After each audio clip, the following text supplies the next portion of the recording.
മുടി കൊഴിച്ചാൽ നിങ്ങൾക്കൊരു വലിയ പ്രശ്നമാണോ? ഹൈ ഡോസ് വൈറ്റമിൻ സി ഒരു സൊല്യൂഷനാണെന്ന് പറഞ്ഞാൽ വിശ്വസിക്കാൻ പറ്റുമോ? 2000 mg വൈറ്റമിൻ സി ഒരു ദിവസം എടുക്കുകയാണെങ്കിൽ നമ്മുടെ ഹെയർ ലോസ് ഒരു 1/3 കുറക്കാൻ പറ്റുമെന്നാണ് പുതിയൊരു പഠനം ബോധിപ്പിക്കുന്നത്.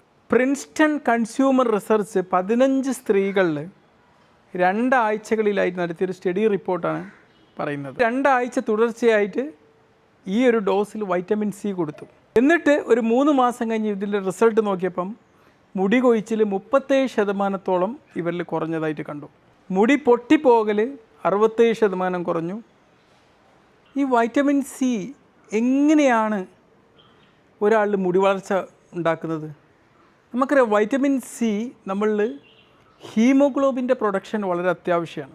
നമ്മുടെ ശരീരത്തിൽ അയേണിൻ്റെ അബ്സോർപ്ഷൻ എളുപ്പമാക്കാൻ സഹായിക്കുന്ന ഒരു സംഭവമാണ് വൈറ്റമിൻ സി. ഇത് നമ്മുടെ ശരീരത്തിലെ ഹെയർ ഗ്രോത്തിന് ഏറ്റവും ആവശ്യമുള്ള കാര്യമാണ്. പിന്നെ ഹെയർ ഫോളിക്കിൾസ് വളരാൻ വേണ്ടിയിട്ട് വളരെ സഹായിക്കുന്ന ഒരു സംഭവമാണ് വൈറ്റമിൻ സി. കാരണം ഇത് കൊളാജൻ ഉൽപ്പാദനത്തെ സഹായിക്കുന്നു എന്നുള്ളതാണ്. ഇപ്പോൾ മുടി കൊഴിച്ചിലുള്ളവരൊക്കെ ഒന്ന് വൈറ്റമിൻ സി ധാരാളം കഴിച്ചൊന്ന് ശീലമാക്കി നോക്ക്. വളരുന്നുണ്ടോ എന്ന് നോക്കാമല്ലോ. ബൈ.